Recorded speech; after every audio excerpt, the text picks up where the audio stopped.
Good morning friends. तो जैसे कि हम लगातार सेशन लेकर के आ रहे हैं और आप लोग देख रहे हैं, मैं हमेशा कहता हूं कि ईयरफोन लगा लीजिए। 2-4-5 मिनट का तो वीडियो रहता है और इसको 2-3 बार सुन लीजिए। मैं जितना बात कहता हूं सब बात आपको याद हो जाएगा। सारे इंपॉर्टेंट बात होते हैं, फैक्चुअल बात भी होती है और अंडरस्टैंडिंग बात भी होती है।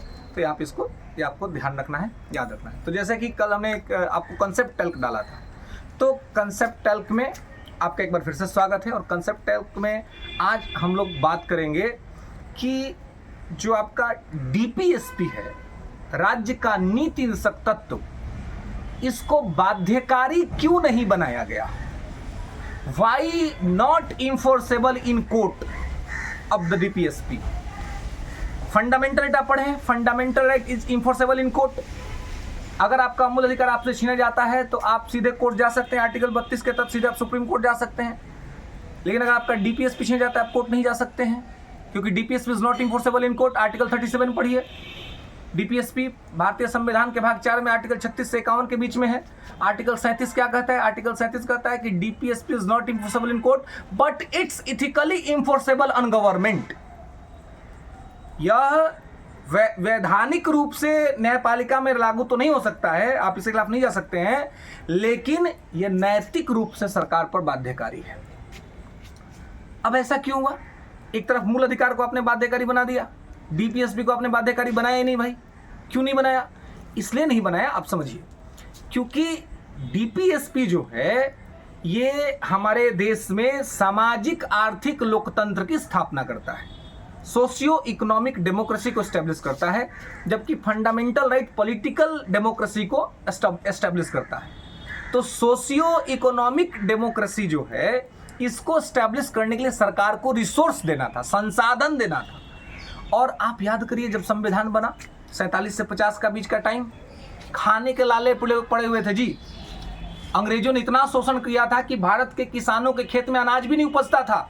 मैं आपको बताऊं कि उस समय अमेरिका से हमने एक संधि की थी, PL 480, और PL 480 के तहत अमेरिका से हमारे यहाँ मोटा अनाज आता था और मोटा अनाज बनता था और वही लोग खाते थे। अमेरिका ने वो भी तोड़ दिया था। वियतनाम में हमसे सहायता मांगा, कोल्ड वॉर का टाइम था, वियतनाम में सपोर्ट का डिमांड किया, हमने सपोर्ट नहीं किया वियतनाम में, तो उसने PL 480 भी तोड़ दिया। खाने के लाले थे देश में। उसके बाद ही हरित क्रांति हुई और फिर हमारे यहाँ गेहूं और चावल के क्षेत्र में कम से कम हम लोग जैसो निर्भरता हासिल कर पाए थे। तो देश में जहाँ खाने के लाले पड़े हुए थे, उस समय में सामाजिक आर्थिक लोकतंत्र स्थापित करने के लिए यदि डीपीएसपी को जस्टिकेबल और इन्फोर्सेबल बना दिया गया होता तो क्या होता? सरकार के पास तो संसाधन था ही नहीं, सरकार दे ही नहीं पाती। और जब आम नागरिक को संसाधन नहीं मिलता तो देश के सारे आम नागरिक जाके कोर्ट में खड़े हो जाते हैं, एक अलग ही तरह की अव्यवस्था उत्पन्न हो जाती है। इसलिए डीपीएसपी में कहा गया कि देखिए, भले ही ये कोर्ट में इन्फोर्सेबल नहीं है, लेकिन जैसे जैसे राज्य के पास संसाधन और संपन्नता आएगी, राज्य की ये जिम्मेवारी है कि राज्य उस संपन्नता और उस संसाधन के बाद अपने स्तर पे ही राज्य को सारी सुख सुविधा देना शुरू कर देगी। और उस समय भले ही नहीं हुआ, लेकिन आज जब हम 2024 में आज ये बात कर रहे हैं, तो मैं आपको एग्जाम्पल देके बता सकता हूं कि आर्टिकल 36 से लेकर के आर्टिकल 51 तक की लगभग सारी बातें, एक आध दो को अगर छोड़ दिया जाए तो वो सब इंप्लीमेंट में है, वो सब लागू है। आज देश की जनता उसका लाभ उठा रही है, उसके लिए अलग से कानून बन चुका है, उसको बाध्यकारी बनाया जा चुका है। इवन शिक्षा का अधिकार तो फंडामेंटल राइट बन गया है, जो कि पहले डीपीएसपी में आर्टिकल 45 में था।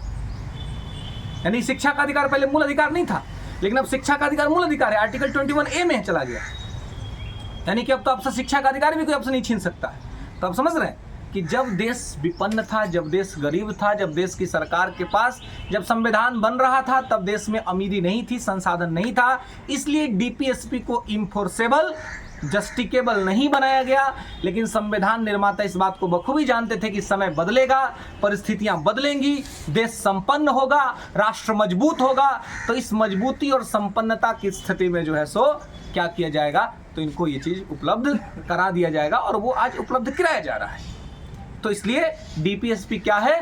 तो डीपीएसपी जो है वो भले ही उस समय इन्फोर्सेबल नहीं था, लेकिन आज जो है वो आप देखेंगे तो बहुत सारे कानूनों के माध्यम से ये इन्फोर्सेबल है और ये लोगों को मिल रहा है। आप आर्टिकल 39 देख लीजिए, है ना, सामान्य कार्य के लिए समान वेतन लागू है देश के अंदर में। आप आर्टिकल 40 देख लीजिए, पंचायती राज लागू है देश में। आर्टिकल 41 आप देख लीजिए, आर्टिकल 41 की विशेष स्थिति में सरकारी सहायता लागू है देश में। विधवाओं को पेंशन मिलता है ना, जो वृद्ध लोग हैं उनको पेंशन मिलता है ना, विकलांग लोग हैं उनको पेंशन मिलता है, उनको पैसा मिलता है, साइकिल मिलती है, प्रौढ़ शिक्षा का प्रावधान है ना। आर्टिकल 42 में देख लीजिए, महिलाओं को तमाम सुविधा जो मानवीय सहायता होती है वो मिलती है, प्रसूति सहायता मिलता है, मैटरनिटी एड जो मिलता है आर्टिकल 42 के तहत ही मिलता है, सिक लीव जो मिलता है वो 42 के तहत मिलता है। तो तमाम चीज़ें आपको लागू है। हाँ, एक बड़ा महत्वपूर्ण चीज़ है डीपीएसपी का आर्टिकल 44 समान नागरिक संहिता, वो अभी तक लागू नहीं हुआ है। हालांकि भारत का एक स्टेट गोवा में तो बहुत समय से लागू है,